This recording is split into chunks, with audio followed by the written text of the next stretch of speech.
Absolutely. We're having fun with it. Yeah, good. Good for Yeah. you. It's been we did not expect the eco boom to cause quite as Yeah, much stir in our first week and a half on the yeah, job. yeah. Oh, cool. Yeah. All right. I think we should be there. Yeah.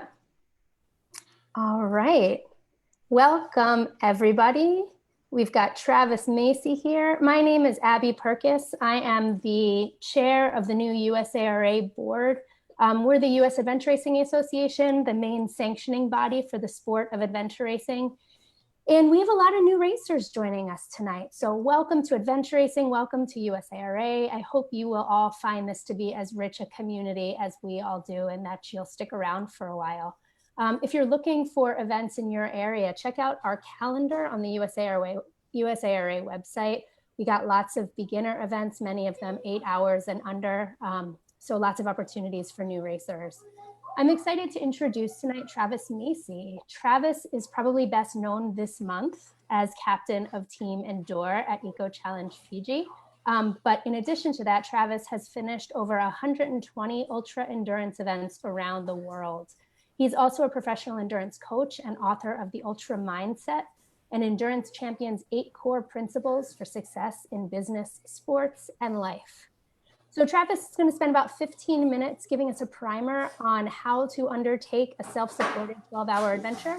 And then if you have questions, just post them in the comments. All right, thanks, Travis. All righty. Well, hey, great to see you guys here. And just thanks for your interest in adventure racing. This is an awesome sport that's been a big part of my life over the years. As maybe you saw on the World's Toughest Race, I was lucky enough to grow up kind of watching from the sidelines as a kid and teenager in those early Eco Challenge days. And I knew that I wanted to get into adventure racing, and was able to do that after college and raced around the world at a high level on sponsored teams in various countries, in the World Championship and USARA Nationals. I did that a couple times. And we always kind of thought, hey, maybe Eco Challenge will come back. And lo and behold, it did. And a lot of us got to go. And also, just a little aside here, I live in a small rural town of Salida, Colorado. I hope the internet is good enough here. If it's not, or if it's breaking up, Abby or anyone else, just interrupt me, and maybe I'll turn off the video or something like that. So yeah, adventure racing, what is it? Maybe some folks on this call, whether you're watching live or later on, maybe you're very familiar with it, and you've done races and you know the deal. And for others, many people out there, I think they've just realized, wow, there's this sport of adventure racing. And those of us who have been in the sport for a while have been kind of thinking like, oh, yes, come join us. This is an awesome sport, and get out here and see why we've liked it for so long. So really, adventure racing 101, the core disciplines of the sport are trekking. So that's, it's kind of like ultra running. You're on your feet. If you have enough energy and, and your body feels good enough, you're running. And if not, you're walking along or hiking, or you can call it power hiking. That's a good way to kind of make yourself feel better when you're walking. The next one is biking. So that's typically mountain biking. It could be technical trails. It could be, often in adventure races, it's dirt roads or 2-track kind of Forest Service roads, or, as you saw in Fiji, it was a lot of dirt roads that turned into muddy mush. Sometimes you get into what we call hike-a-bike, and that would be, basically the terrain dictates that there's no way at all to actually ride the bike, so you're carrying the bike, on the trail or through the woods, or through the bamboo, for example. Very slow hike-a-bike. And then the third, and really the final primary discipline in adventure racing, is paddling. And that could be kayak paddling, it could be canoeing, it could be rafting, it could be stand-up paddle boarding. It could be, unique things like maybe you saw in Fiji on TV, such as the Thamakau outrigger canoe, or a fast ocean outrigger canoe, or maybe even a surf ski, or something like that. And the paddling, really, I think in America, we don't have as much of a paddling tradition. Some people are into it. Some people do these long paddling races, but a lot of us don't grow up doing it like they would in Australia or New Zealand. And I think some American adventure racers overlook that. And especially if you're going to do a big international race, there's going to be a lot of paddling, and you have to be ready physically and mentally to do it for a long time. And that's both the skills and the fitness. And then in addition to those, so you got, again, the trekking, biking, and paddling. Those are kind of the main, at least for me, the main things I spend most time training for, both fitness-wise and skill-wise. You also have navigation, which is a very specialized skill. And again, super duper important, something that, at least one person on the team has got to be really good at. And hopefully other people at least know a little bit about it, or enough to work as a team. And again, that's going to vary from race to race. You get into your introductory local race, and maybe it's not that tough, and maybe that's perfect for a lot of people the first time around, all the way up to, sometimes it's really, really hard. And, again, you saw probably on the Fiji TV, if you watch that, some of even the real good teams and experienced navigators are out there getting lost. And then finally, in addition to those, you still have a few more skills. And this is what I would think of as sort of a specialized skill sets. So things that are maybe unique to a given event. So this could be horseback riding. This could be sailing. It might be rope stuff. Many races have fixed ropes disciplines. Every once in a while, you get even a race that actually has some rock climbing, where they set up a top rope and maybe one or everyone on the team has to climb a given route. Or many of the races in Europe have had via ferrata, for example, another kind of specialized climbing / ropes discipline. Looking ahead to the Eco Challenge in Patagonia, they've said there's going to be some glacier travel. So these are things that are often kind of very specified to the area where the race is, or to the culture. So things like horses, or looking back over the years, like the Eco Challenge Morocco, they had camel riding, and these skills. Ideally, we want to practice them. The camel riding. I don't think anyone practiced riding a camel, because where are you going to get a camel? So. Anyway, they just kind of went out there, and based on the stories I've heard, some camels were great, some were not, yada, yada. So anyway, those are kind of the key disciplines. And again, all of these sports, especially the trekking, the biking, and the paddling, you got to be doing those regularly, and you've got to be training for fitness and for skill. And each of the, like, you can't forget the fitness, and you can't forget the skill, especially the paddling. Again, some people, they go paddle a few times, they're like, okay, my skills are okay, I have a halfway decent form. But then you go out in a race, and you need to paddle for 2 hours straight, or 6 hours straight, or 12 hours straight, and you're just not ready for it because you haven't done it. So these are all things that you need to put the time in on. One very basic formula for training, something to consider, something that I tell people, like, everyone says, how do I get ready for it? Well, a very basic formula would be, if you had enough time, and again, most of us, we don't have unlimited time. We have our jobs, we have our families, we have all these other things going on. So it's like, how do you use the time that you have? One possible formula would be, in each of those three core disciplines, the trekking, the mountain biking, and the paddling, if you could do, in a given week, if you could do 4 sessions in each of those sports, and again, that would obviously be some days with multiple sessions, but if you could do 4 sessions in each of those sports, you might do something like a long session, a high intensity session. So that could be like intervals or tempo, or something like that. A skills focused session. So, skills, you're talking, that's your technical mountain biking, or that's your, trekking off trail while you're navigating, scrambling on rocks, canyoneering, even just, hiking up and down steep terrain or rough terrain or whatever.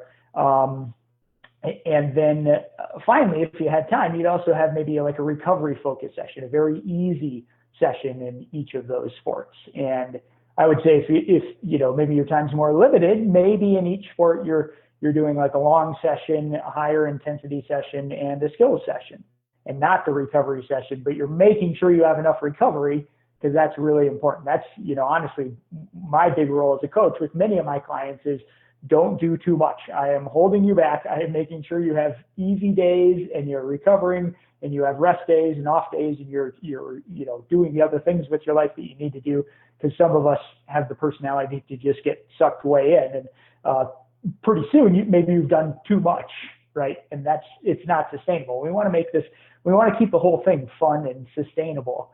And that maybe brings me into the next piece of your team. That's the team is a big way to keep it fun, sustainable, meaningful. It helps you push through the challenge. And a lot of, especially people new to the sport, they ask, well, how do I find a team? What do I look for in teammates? How do I get into it? And here's some initial, very brief thoughts. Most of the big races are 4-person co-ed teams, often with one or more support crew. But then you also find, many of the local or regional races, they might even give you a choice. You could go solo, you could do a 2-person team or a 3-person team or a 4-person team. Maybe they have different divisions. Maybe they say it's got to be a 3-person team. So the format will vary. And I kind of like that, especially at the local level. Give people the opportunity. You can race with one teammate or alone or with a 2-3-person team. Just the point is get out there and do it one way or another. So about, finding teammates, in my notes I wrote down, I think that the top thing really is personality, and ask yourself the question, is this a person I want to spend time with? Because you probably, depending on, especially if you live close together, you'd be doing quite a bit of training together in addition to the races and traveling to the races and carpooling and that kind of stuff. And then is this a person who I want to be with, like when the shit hits the fan, right? Is this a person whose reaction to adversity, I like, and I feel like will help me, and I can help them, and we can have fun and make the most of things. Like that's the key question. And then from there, of course, we go into, the background, skills, balance of skills. Some teams are like, well, I got me and a couple buddies, but we don't know anyone who knows how to read a map. Well, either you're going to have to find someone who can read a map, or you're going to have to, work on that yourself. And maybe it's a little bit of both. Some races for competitive, the elite competitive teams, often that skill set is a big piece of it. I know on my team, we've had races where it's like, okay, we all have a background in running and mountain biking, and we think we have the nav down, but man, we know that we're not quite as strong paddling. So can we get a strong Aussie or Kiwi onto the team? They're great people. They're easygoing. They're a lot of fun, and they can paddle really good. So, sometimes you're looking for those things, or with navigation, especially again at that high elite level. Like, if you're going to win or get the podium in these races, you got to have someone who's really good at the navigation, like not just kind of good, but really, really good. And that's probably someone who has a background often in orienteering as a sport, competitive orienteering. Again, this is another thing that we don't really do in America, but unless you get into it. But growing up, none of us want to be a professional orienteer. But if you went to maybe Scandinavia, like that's what they do in gym class. You run around with a map in the woods and, find stuff. So those are skills that people from other countries have and that we can build. And I would say, as kind of an aside, if you're thinking about working on this navigation, try to find some orienteering, find courses that are set up, find the local orienteering club that may be having meets on the weekends. I know for many years, as I was really focusing on getting better at that, I was doing, all summer long and even in the winter, a lot of these orienteering meets which is, small scale map and compass navigation, a lot of fast thinking, and also probably a good running workout as well.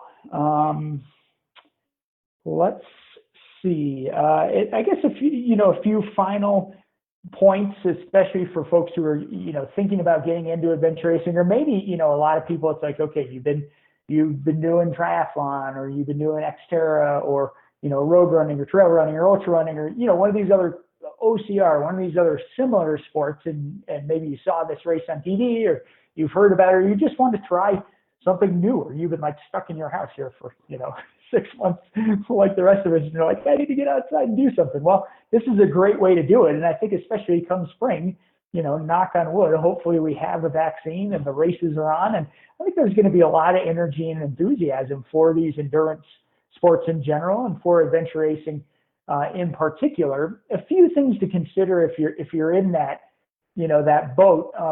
The adventure racing mindset to me is one of flexibility and creativity and figuring things out. That's one of the best things about it. It's very intellectual. You're working with a team to figure out how to solve problems. And many, if you've ever done, a long ultra run, you find the same thing, right? Things are going to go wrong out there. But maybe you're coming from, let's say, Olympic distance triathlon or road marathon. Those sports, like, you can plan for the race and train, and you figure out, your running pace and your eating plan and your power on the bike, and you go execute. And like, a perfect race really could be pretty perfect. You don't really have any problems because you train, you fit, you execute really well. Well, I can tell you, in an adventure race, even a short, a quote short one that's maybe 6 hours, I can almost guarantee you're not going to have the perfect race. Something is going to go wrong, right? You're going to get lost. The weather's going to be bad. You're going to mess up on the navigation. Some gear thing is going to break.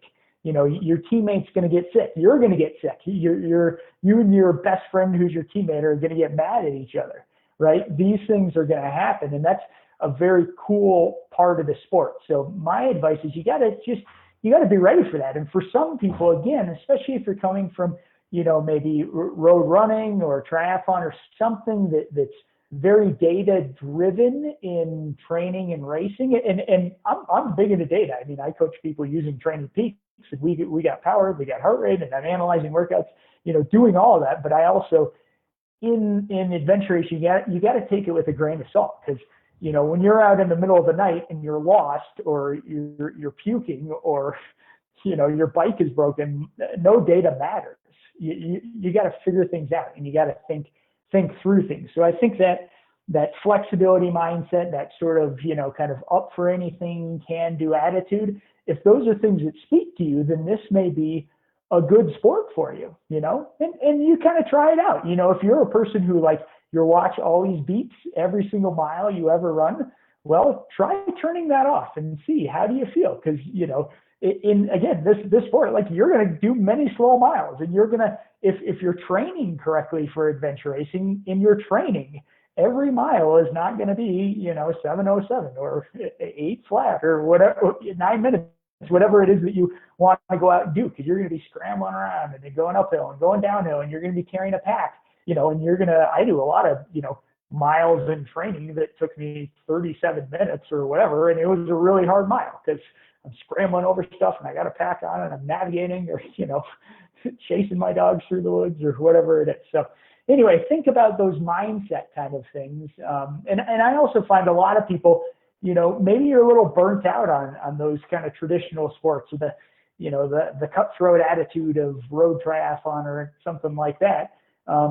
This can be a great place. It's an awesome community. People support each other. Everyone's kind of in it together. And it's a fun thing to do. A lot of people, kind of turn to this as another racing career, sort of after the more traditional things. So anyway, there's some inertial thoughts. Any question is a good one, and keep them coming. Awesome. Thank you, Travis. We have had some really great questions come in. Before we get to them, I just want to say that my husband found his first teammates 14 years ago on Craigslist. So for all of you who are, finding each other on AR Teammate Finder and, adventure racing discussion group. Don't worry too much about it just yet. You'll all get to know each other and you'll find your niche and your people. First question, Travis. Do you have tips for beginners, for racers who want to train and race with their family? Like, how do you make it a family affair and how do you kind of get into it together? Yeah, that's a great question. I mean, I think, I would just say get out there and do it. And one thing I tell my clients and, when I'm giving talks and that kind of stuff, and I also tell myself often is perfect is the enemy of good. So if you're thinking I must do all of these things or I have to have the perfect training plan or place or whatever, if you're waiting for the conditions to be perfect before you do anything, you're probably never going to start, right? So I would just say, get out there, go out with whether it's your family or friends or whatever, like set a time and a place and get out and start doing one or more of these sports in a given day, especially multiple sports. Okay, today one thing I like to do is I'm going to bike from my house, some distance to this trailhead, and then I'm going to leave my bike and hide it under a tree or lock it up or something, and then I'm going to trek over there up to the top of the peak or down or run this trail loop or something, and then I'm going to bike home. So make a multi-sport sort of day out of it, and again just kind of go for it. Another way to get going is kind of instead of ready aim fire, sort of fire ready aim, if you will. So in other words, like sign up for a race, see if you can find a race. If you think it sounds cool, sign up, give yourself enough of a runway. You got whatever, maybe a few months or something. And it's like, okay, something on the calendar, now we get ready, and trust yourself that you will get ready. And I think you will, you'll ask for help. You'll watch videos, maybe you reach out to a coach or USARA or whatever, and you'll get there and you'll do it. You'll do your best. And again, it's not about perfect preparation. It's about making the most of it and being as ready as you can, and then moving on from there. For those moments where you feel like you can't go any further, what tools do you use to get over that hump? How can you get past that? Yeah, I mean, you have those moments in the sport, whether it's physically or mentally. I think one obvious answer for me in adventure racing is just your team. Almost everyone who does these races, they say you can just dig deeper when you're with the team because people are relying on you. You're helping each other. Sometimes you're literally, pushing or pulling or carrying a person's stuff or towing, with a little bungee cord. Like if you've never heard of towing, you think, oh, that's crazy. Like who's going to tow someone else along? And then you get into an adventure race and like pretty much every team does it. That's just part of the sport. You tow each other along when you need help. So, that's a big one. And then the other one is of course, the mindset development. I think in these ultra distance sports, the preparation is sort of three-pronged. There's the fitness, there's the nutrition, and there's the mindset. And you kind of got to have all of those. So the mindset is a big piece of it. And that's, the book I wrote, The Ultra Mindset, that's kind of a lot about that. One of the things I talk about is the idea of just committing ahead of time. If you commit to, basically not quitting, to hanging in there and following through, that just makes it a lot easier because then you don't have to worry about it. You don't have to, you don't go into a race sort of saying, oh, we'll see how it goes and I'll see if it's hard or not. And then I'll decide if I'm going to continue. Well, I can tell you it's going to be hard, and it's going to be hard physically and mentally, and probably at different times you're going to struggle with your legs and with your stomach and with your energy level and maybe even your mindset. Those challenges are going to happen, and when those are going to happen, it just makes it that much easier, I think, to make it through. But again, it is hard, and that's a reason to do this sport is it forces growth.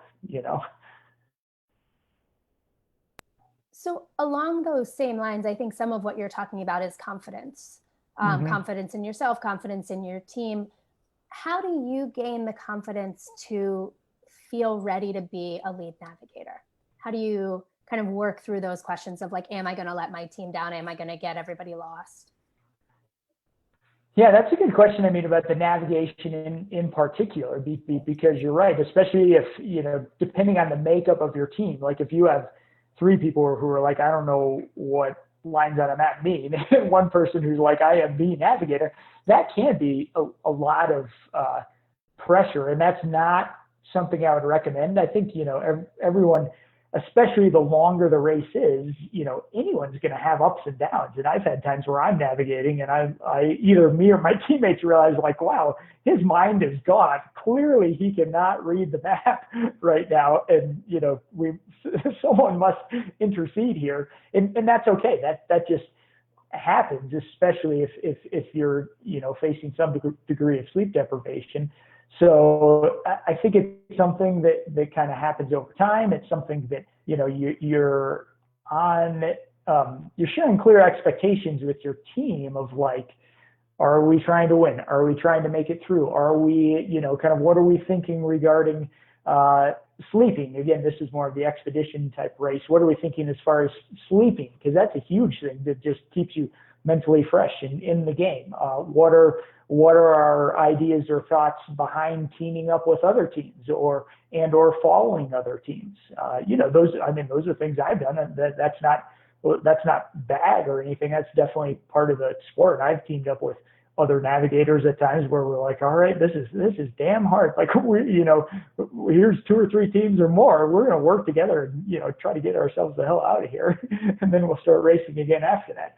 So I think it's, it's just experience. And again, it's doing it. It's doing orienteering, practicing in small races, going out. I think, especially if it's a first time team at a race of any distance, just going in with an open mind and supporting each other and knowing like, okay, we might get lost and that's okay. And we'll help each other. Or even if I don't know how to read the map, I'm still going to help the navigator by supporting them or, hey, can I carry your pack some? Or can I help you eat and drink? Or man, how can I help you here? Just being in it together, I think is huge.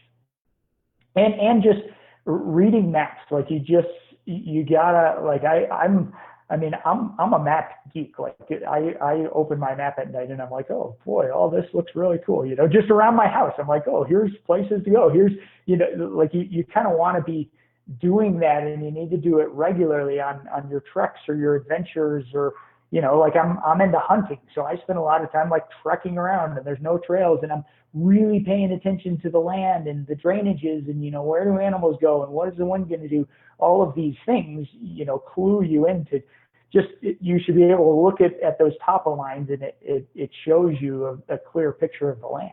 And that's something that develops over time. Like it's not going to happen overnight. Randy Erickson of the TA1 podcasts often says that you're in an adventure racer's house when they have maps everywhere. And I'm looking around my room and I can see 2 of them just on these 4 walls. Yeah. It seems like so much of what you're talking about is finding this balance between kind of preparation, and some of that preparation is training and some of it is communication among your team members, and then adaptability and resilience, and putting oneself in a position to be able to be adaptable and resilient. And a lot of the questions we're getting are about that process of like putting yourself in the position. So I'm going to combine a couple of them. One is about navigation and how to prepare for navigation. Emily, our social media guru who's manning the comments, she already posted a link to the US Orienteering local clubs. So we got plenty of stuff there. Do you have any books that you might recommend on your orienteering? And then the second question with regard to preparation and training was about paddling. Somebody who, has the skills, is relatively efficient on the water, but doesn't live near the water. So could you recommend any strength training or alternate training for paddling? Yep. Yeah, both great questions. I orienteering specific books, I do not know, but I bet they're there. I would look for something, whether you're looking in books or YouTube or online resources. I would look at something in that orienteering realm. For those who don't know, like orienteering, it's small scale navigation. So at an orienteering meet, they would have typically multiple courses of different difficulty levels and lengths.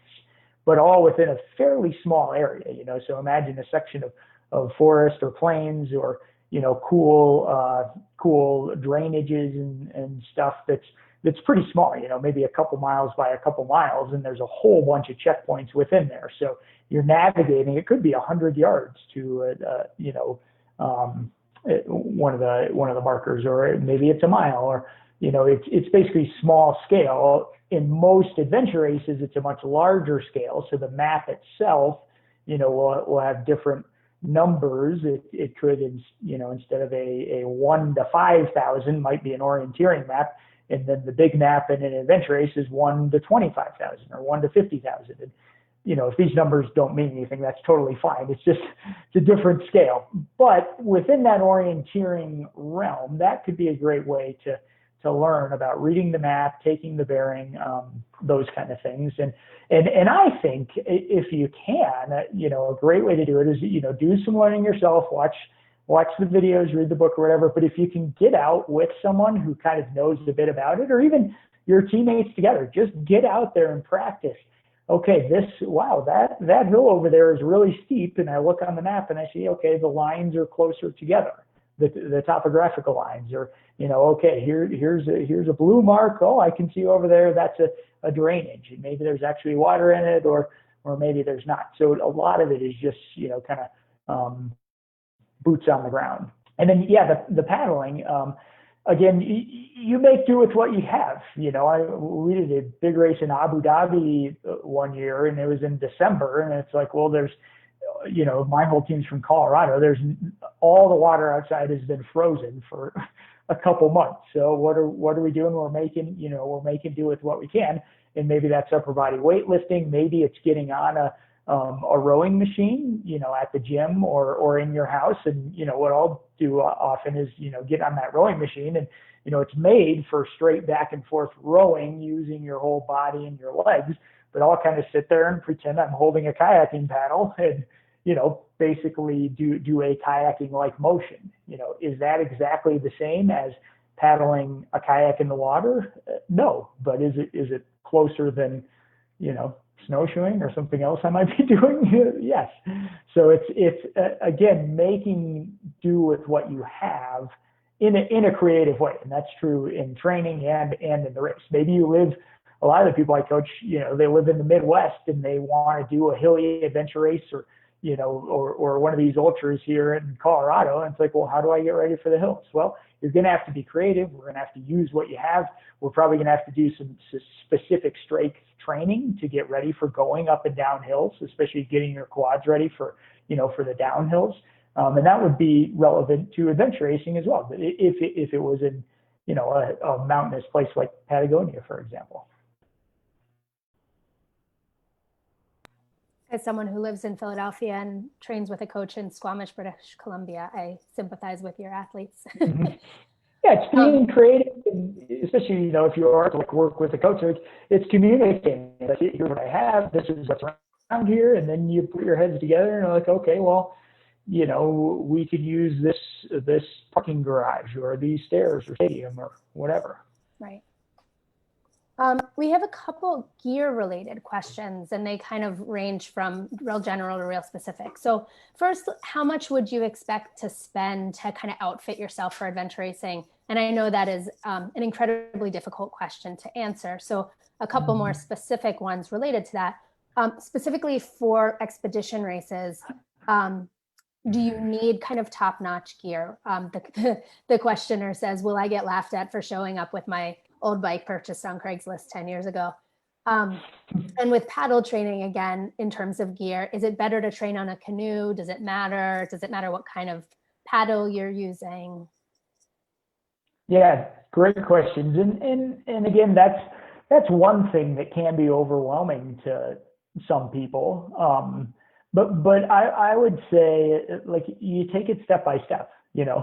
If you have running shoes and a mountain bike, or even maybe you just have a road bike or a gravel bike or something like that, those are most of your training, or let's say 2/3 of your training can be done with those things. And then you take it step by step. You get a pack. You start adding in the mandatory gear for a given race. you don't have to bite off everything at once, and you take it piece by piece, which, excuse me, will hopefully work with your bank account and just make it more manageable. I would say don't be afraid to do used gear, again, whether that's Craigslist or from friends or something like that. I've bought lots of used bikes over the years, and it's, how much are you going to spend? Well, the sky's the limit, but you also don't have to spend a whole lot. There's plenty of plenty of people who are living very frugally, or whatever, and can do just fine, kind of piecing these things together. So I would say, just try not to. Sometimes when we imagine that, you see Eco Challenge and you're like, oh, to be an adventure racer, I must do Eco Challenge and I must have all this gear, so I'm not even going to do anything. Well, go slowly. Find, your local 6-hour race, and the gear for that is going to be far less than what you need for Eco Challenge, and get that gear or borrow it, or maybe you can't find something, like email the race director and like, hey, can I borrow, X, a paddle, a bike, a backpack, a PFD, a paddling helmet. I bet some way you can be creative and get these things slowly over time. To the paddling question, I would say, if you have a race in mind or something you've signed up for, try to find that out and then do that kind of paddling. So for example, in Fiji, we only did canoe style paddling. And what I mean by that is a single blade with a T grip, and you're paddling on one side of your body. All of the paddling disciplines had that kind of paddling. So that's all I did leading up to the race.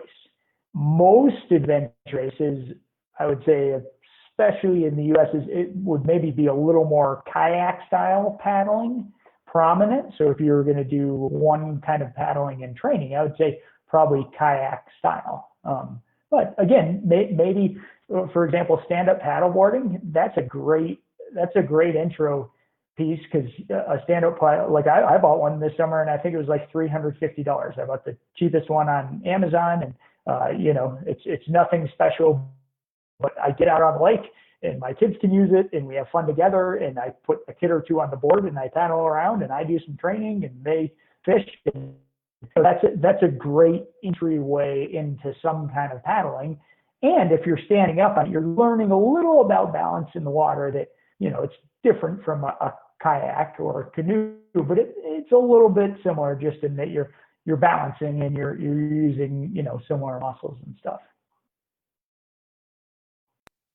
I want to get to a few more questions, but I think you also just made such a great point to the question of how to get racing with your family, which is make it an adventure, and also like use your kids as training objects. So throw them in a backpack, or put them in the canoe or on the stand-up paddle, give them lots of snacks, make them part of the adventure, I think. Goes a long way. It is. Yes, it's a balancing act, and especially, again, trying to do it at a high level, trying to win the races. Those, like, it is going to be more and more of a juggling act. But like you said, be creative. Maybe it's like, okay, there's not time for you to go on an 8-hour training day on your own, but maybe you can get up real early and do your little run or bike, and then maybe it's a family hike. And like you said, you've got a kid on your back, or maybe you're going kid pace, but you're carrying a heavy pack. You're carrying a backpacking backpack, that's 50 pounds or whatever. That's way more than you'll ever carry in an adventure race. But it's also, you're building strength by carrying that weight while you move slowly. So, be creative in figuring out how to do things. And that's also, for example, rest days. Like I recommend almost all athletes, at least one day a week that's either totally off or almost totally off. And that can be a great thing for families. Many of my clients do that, like on a Saturday and or Sunday, because then it's like everyone in the family knows, like, okay, dad is here, mom is here. And it's good to have that. It's really important. You're speaking my life experience right now, Travis, with a 1-year-old and a 6-year-old. Yeah. All right. So a couple questions about sleep. First, Can you talk a little bit about strategies for fighting off sleep monsters? For those who are not familiar with that term, that's kind of, the things you see out of the corner of your eye that aren't actually there when you're going on 48 hours without sleep, or the times you just nod off on your bike and fall over on the side of the road. So do you have any strategies for that? And then also, can you talk a little bit about your sleep strategy in Fiji and how that was different from what it might be if you were racing for the podium? Mm-hmm. Yep. Yeah, great questions. And that is, another one of the biggest challenges. For me, especially if you're racing hard. I mean, that's mentally, it can be so hard when you're sleep deprived. And that does make it a very important, strategic point. I think, taking a step back, if you're looking at a race, many of like the local or regional races will be, quote, 6 hours or 12 hours or 24 hours. And usually what that means is, kind of up to 24 hours. So, many teams would be finishing, let's say 18 to 24 hours. And you might have top teams that are finishing in 12 hours or 14 hours. It's pretty common in these. My experience with endurance sports is usually the top teams, the elite individuals or athletes will be finishing at about half the time of sort of the back of the back teams, or the people who are, trying to face the cutoffs. And I think that was, largely the case in Eco Challenge Fiji. So anyway, if you're looking at a race, kind of up to 24 hours, probably the strategy will be not to sleep. It'll just be going all the way through. So that could be starting early in the morning, going all day long, and through the night, to the next day early in the morning. Or some of these races start at midnight, and it's like go all night long. Or one of my clients, a new adventure racer here locally, she and her teammates just signed up for this race that starts at 9 p.m. And it's like a 12-hour race, and it's 9 p.m. to 9 a.m. So, even in that scenario, you think, oh, well, it's quote only 12 hours, but you could very well get quite sleepy out there, especially like, it's a Friday night, and it's like you went to work all day, and then you like scrambled around and, par for the course with adventure racing. You get there and you're already all wound up, and, right before the gun, you're like, holy shit, the race hasn't even started yet. It's already been, chaotic. And then you start at 9 p.m. and, lo and behold, at 2 or 3 a.m. or whatever, the wee hours of the night, you start getting sleepy, whether it's nodding off or hallucinating, or, you can't remember your teammates' names, all of those things. So what do you do? Well, for me, one of the biggest strategies is just talking to my teammates, or having a teammate talk to me. Hopefully someone is a little more with it. It's like, just ask me some questions, ask me about my family, let's talk about, the news or politics or whatever. That for me is probably the single biggest strategy, is conversation, whether it's related to the race or sometimes, especially, you got a real long grueling section and maybe it's not that intellectually stimulating, like you said, it's riding the road bike or paddling. Paddling when you're sleep deprived, especially if it's flat water, is so hard because it can just lull you to sleep. So that's where you have, these great conversations with your teammates about, life at home or family or college or, religion or, whatever. That's a good time to get into, long, deep conversations. And it's a great, you have talks with people out there that you wouldn't have time for at home. You can really get into stuff. You can know people very well. So that's, for me, probably the biggest thing. You can definitely try out things like caffeine, whether that's caffeinated gels or, caffeinated gum. I mean, they put caffeine in just about anything. So that could be something, but I would also say try that out some and, be careful to not have too much, or, is it going to make you dizzy or, something like that.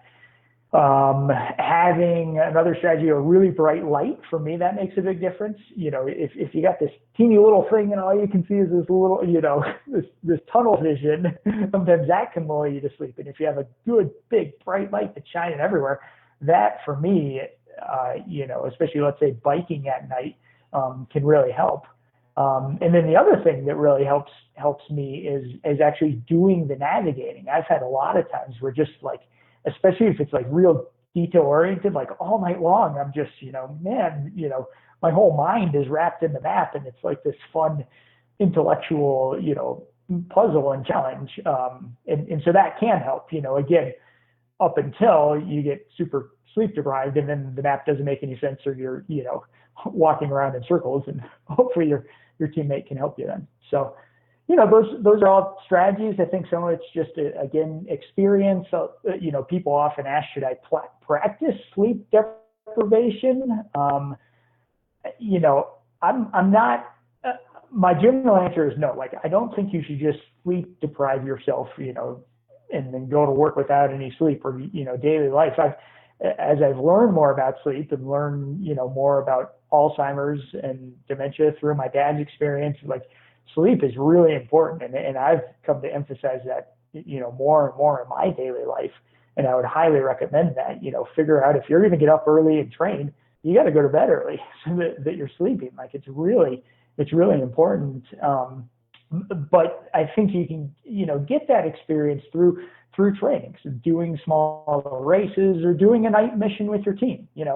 Hey guys, let's try a midnight start, or again, not every day, but let's try one where we get up and start at 2 or 3 a.m. and we're navigating at night. We're working as a team. We're making sure our lights and gear and all that stuff work at night. So it is being for some people, you do a lot of this and you're totally comfortable being out in the woods alone at night.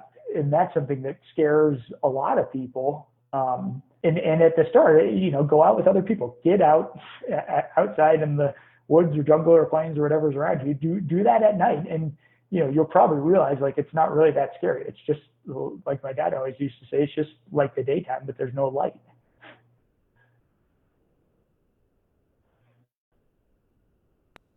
Can you talk a little bit about your sleep strategy in Fiji with your dad?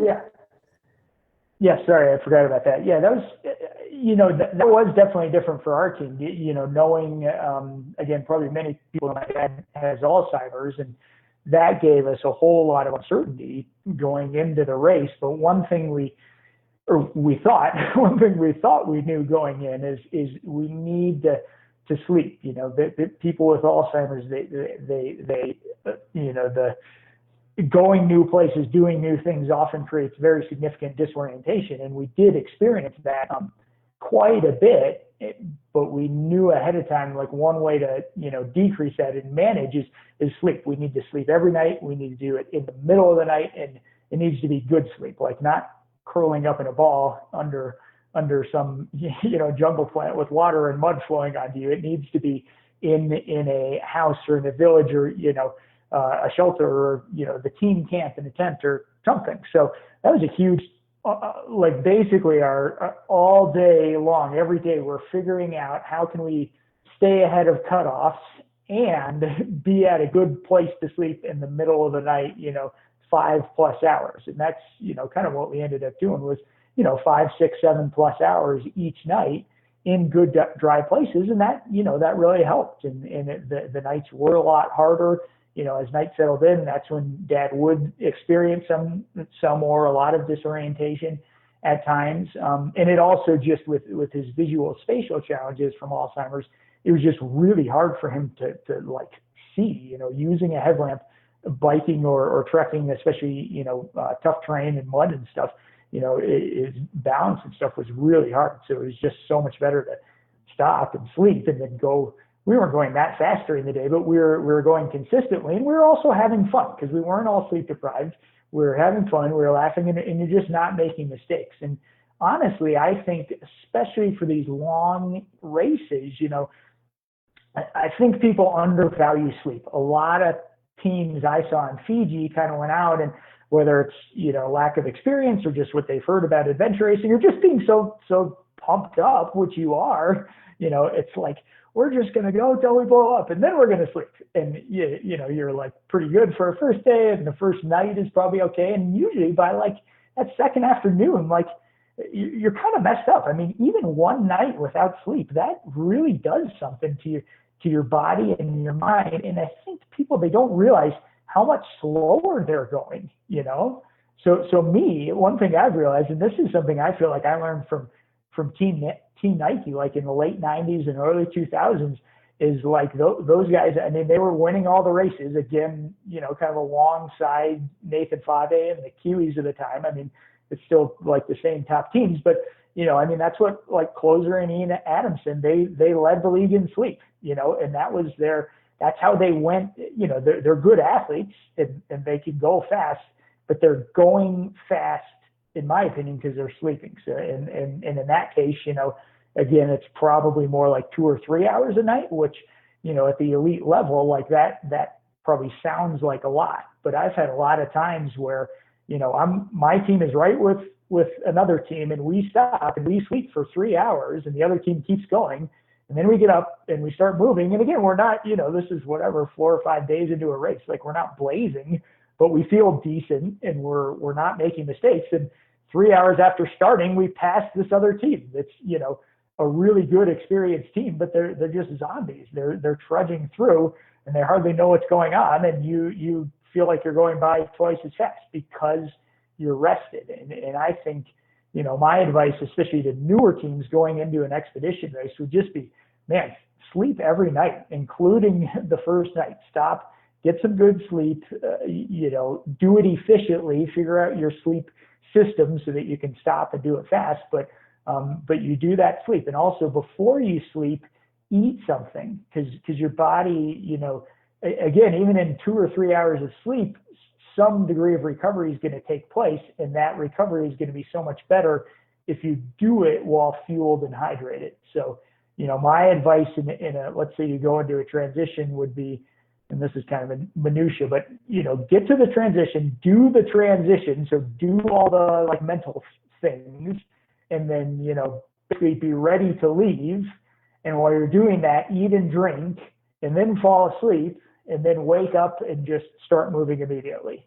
Because if you try to sleep and then do the transition, and again, like you might be like, what in the world is he talking about? But if you've done these races, if you try to sleep and then do the transition stuff, when you first wake up, like you're so groggy and you pretty much have, it's going to take you forever to figure out where's your gear or where did I put this? Like you want to just wake up and start moving, albeit slowly, but stumble out of camp and be ready to move.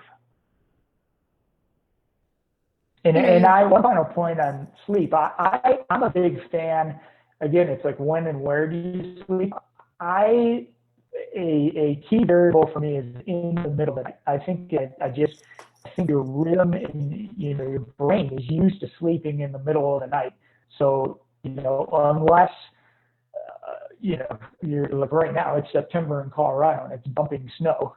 So, if it's dumping snow, you're kind of sleeping in the middle of the night. You're going to wait till you like get to your camp or whatever and have a dry sleep, even if that's in the middle of the day.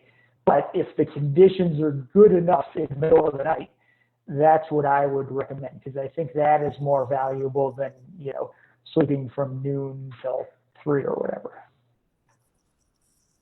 You just said that these like sleep and TA minutia, like they're the nitty gritty of racing. And I think that's true, but they're also the things that will make teams successful. So we're running out of time right now, but I'm starting to envision our next AR 101 Q&A about nutrition and TAs. I think that's such valuable information and things that I know I overlooked as a new racer and things that I've begun to hone over, the 13 years that I've been racing now.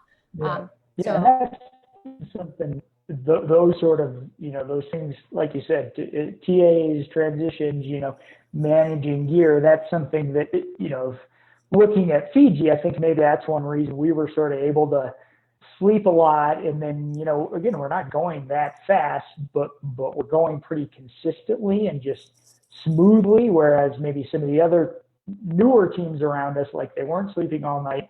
And then, the transitions and they're just, losing lots of little pieces of time here and there. And that's why we'd be able to kind of catch back up with them mid-afternoon. Yeah, let's definitely circle back on some of these questions for our next Q&A if you're able to join us again. Yeah, sure. We have one more question that was submitted, and I think that will take us to our 9 o'clock Eastern time end time. And that was from a 40-ish-year-old who said he got into the sport and was relatively competitive, had competitive ambitions at the start, and life and family have kind of taken over, and he's a solid mid-pack racer. And what would you recommend to like get him back to wanting to be kind of at the pointier end? Yeah, that's good. I mean, I think it's, maybe first of all, just identifying like what is your why? It sounds a little cliche, but like what is it that's motivating you? That's going to be the key is what's pushing you to take that next step, whether that's a competitive step or, for a first time racer, just getting out there or trying to finish your first race, or whatever. Try to identify that, like have some deep chats with yourself. Why am I doing this? And if that why is strong enough, whether this is, it's living out your previous dream, or, who knows? I don't know if this guy has kids or people who are looking up to him. This is something I want to show my kids. I want to show them, how to kind of go all in on something big and uncertain, right? Maybe your goal is to win this race or to be on the podium or whatever. You don't know if that's going to happen. No one, especially a sport like adventure racing. I mean, man, you can do everything right and have a real smart race and just a lot of bad luck, and you can't control what the other teams do. And, they found some shortcut or whatever. You don't know what's going to happen. That's part of the beauty of it. So, I would say ask that why question, and then maybe, given that this is a team sport, look closely at who are you surrounding yourself with. So that, of course, that starts with your teammates, but then it might also go to, training partners, even people who aren't, I love adventure racing and I have my sort of AR teammates, but I'm also like part of the running community and the bike community. And, I have all these people who share interests, and these are people I ride with and run with or whatever. So you might ask yourself, are these people who are pushing me to be better or to achieve more or to do it in a healthy way? That you could consider something like working with a coach. I mean, that's definitely something that a lot of the people I work with, like they've been training for a long time and they really like it, but they've kind of been doing the same thing over and over. And oftentimes you change things up. You get different stimulus, both physically and mentally, and you have these ongoing conversations about strategy and, how do you do this and this gear thing and that gear thing.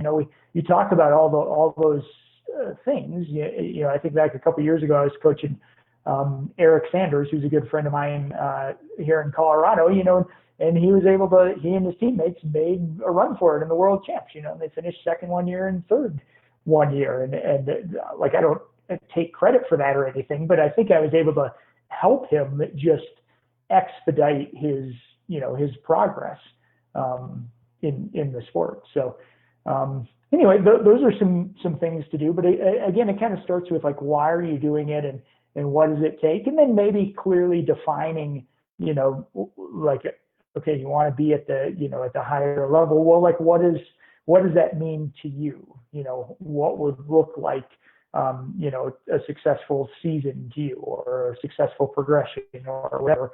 And I also think, this world's toughest race eco challenge, like, it's the thing that's getting a lot of buzz right now. But I told a lot of people, like, keep in mind, like, that's not the be all end all. You don't have to do that race to, be an adventure racer. Like, do the local things or find, maybe you want to do an expedition race. Well, if you don't get into the eco challenge, find a different one, right? It doesn't have to be that race. Like, just because, that's the one that like happens to be on TV right now or might be on again in the future. You can have awesome, wonderful, life-changing adventures that are not on TV, including pretty much everything I've ever done, right? Travis, thank you so much. This was wonderful. I know a lot of people got a lot out of all of your sage advice. For folks looking for, further thoughts from Travis, definitely check out his book, which Emily linked to in the comments. For folks looking for navigation advice, we recommend the book Squiggly Lines, which is specifically about navigation for orienteering and adventure racing. And it's about to be released in its second printing. I do believe it's available as an ebook now. And if you're looking for other resources, check out the USARA website, check out the USARA blog. There's a ton of stuff up there now for beginner racers and those kind of looking to level up in the sport. So thank you again for joining us, everybody. Thank you, Travis. And we will see you all for the next one.